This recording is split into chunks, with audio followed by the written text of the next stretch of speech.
conference. Very much, Teresa, all of you.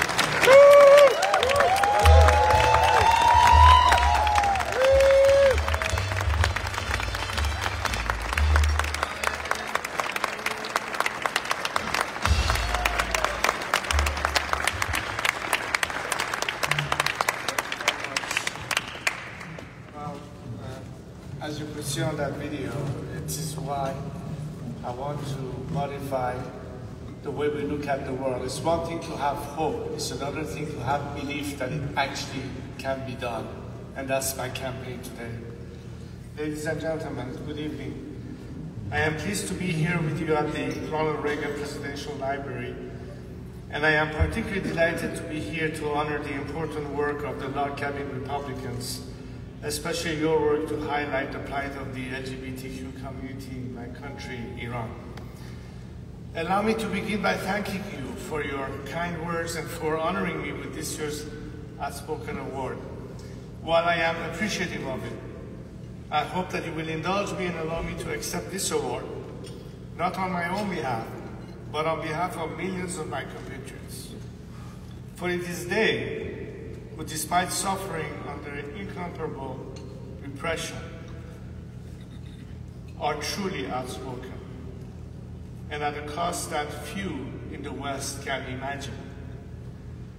Tonight I am thinking particularly of the members of the Iranian LGBT community who have been forced to live in fear and silence for 44 years. While equal rights for the gay and lesbian community in this country and around the world have happily become commonplace in both law and society, the same is not the case in Iran.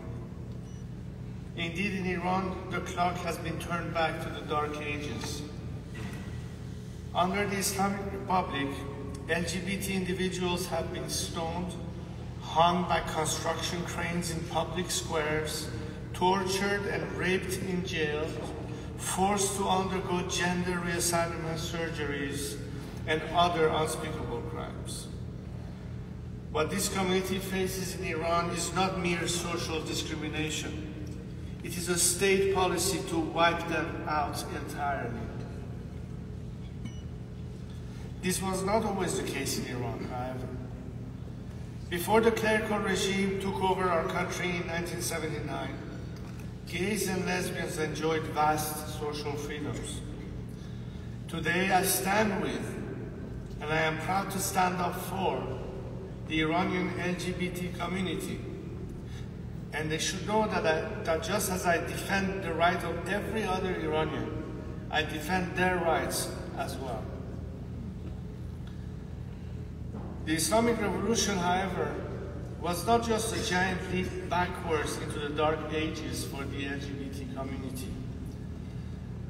Non-Muslim faith communities have been faced with legal and constitutional restrictions of their freedoms, comparable only to the Nazis' Nuremberg race laws. Members of the Baha'i faith are forbidden from attending universities, and their grave sites are routinely razed and desecrated. Converts to Christianity are forced into illegal underground churches, and if discovered, are imprisoned or even executed.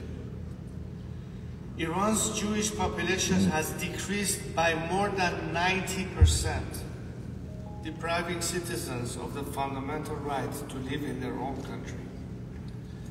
Zoroastrians, Sunni Muslims, atheists, and even Shiite Muslims who do not subscribe to this regime's theocratic perversions are systematically persecuted. Of course, the foremost victims of this regime have been Iranian women.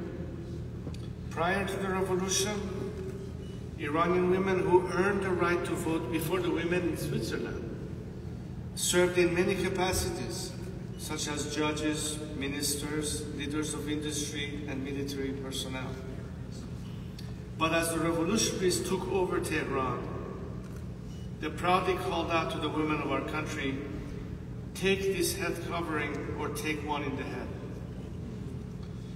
The progressive family laws that had banned polygamy, raised the marriage age to 18, giving women the right to divorce, child custody, and full social equality, was the very first law that this regime revoked. Iranian women were forced into second-class citizenship under a gender apartheid state. It is for that reason that so many of you heard the calls from the streets and cities of Iran last year for the Women Life Freedom Movement. But what you may not be as familiar with is what dimensions this movement in my country has taken on. For when young schoolboys defied their headmasters by chanting Women Life Freedom, in support of their female classmates, the young schoolgirls responded with man, woman, prosperity. What is happening in Iran, even as we speak, is not a movement merely to protect or improve the rights of one segment of society. It is a national movement, a revolution that has united Iranians of all walks of life. My compatriots, despite never having experienced true democracy, have achieved a remarkable political awakening and sophistication. Despite, or perhaps because of, their 4 decades of pain, suffering, lack, and even humiliation, they have realized that it is only when they unite and come to the aid of one another that they can save themselves. The Iranian people, gay or straight, conservative and liberal, religious and secular, monarchists and republicans, rural and urban, have come together as one united nation in their fight against the criminal regime that has occupied our great nations for far too long. They, ladies and gentlemen, truly deserve your outspoken award, because not only are they speaking out for their freedom, they are fighting for it. And it is on their behalf that I must ask those, certainly not those in this room, but those who it is so easy to take a stand for what is popular, to write a tweet or post a story about the cause of the day. Have you taken a stand for the people of Iran? I ask particularly those who would call themselves progressives, where have you been? When have you a nation fighting for gender equality, workers' rights, the right of people of all faiths, economic opportunity, the protection of LGBT rights? When my compatriots took to the streets in 2009 and risked their lives to chant, Obama, Obama, are you with us or with them? Meaning their dictators. Where were you? For many, the silence has been deafening. Regrettably, the current administration has shown nothing but more of the same silence. Certainly, there has been no action. My compatriots are tired of lip service to democracy and human rights. When you're sending cash to the people who are using live ammunition to fire into the heads of their children as they actually fight for democracy and human rights. While the Iranian people will not forget those who turned their back on them in their darkest hours, they will remember fondly those who stood with them and supported them. And my friends, we are on the cusp of a historic moment. The people of Iran will once again take to the streets as they fight for freedom and liberation continues.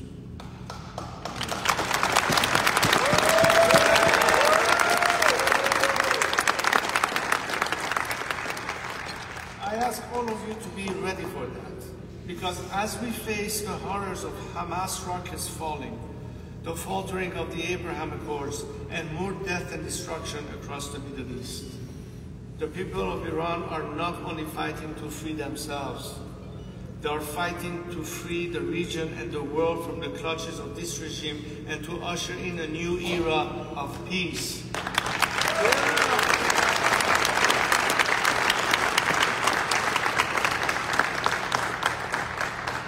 The vision that my compatriots and I offer is one of a Middle East at peace. We envision a future where the rights of citizens, irrespective of their gender, faith, or sexuality, will have their fundamental human rights respected.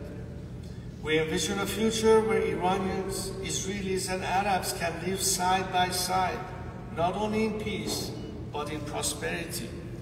A coalition of the willing to replace this regime axis of resistance.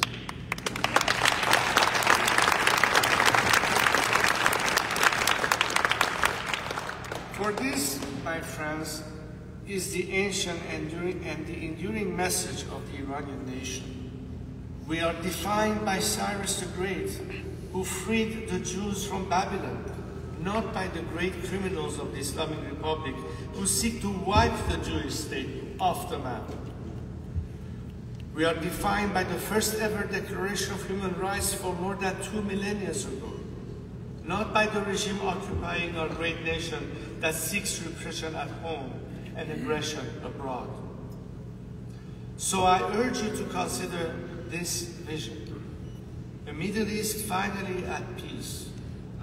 And if you believe in this vision, I say that my brave, outspoken compatriots deserve your support, and they deserve the support of the United States. This regime must face maximum pressure, and the people of Iran deserve maximum support for their democratic aspirations.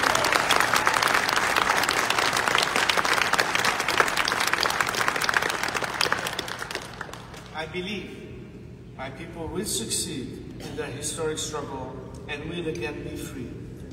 When they do, I know they will remember who their true friends were. So thank you once again to the log-cabin Republicans for this honor and for your such important work. Thank you very much and have a good evening.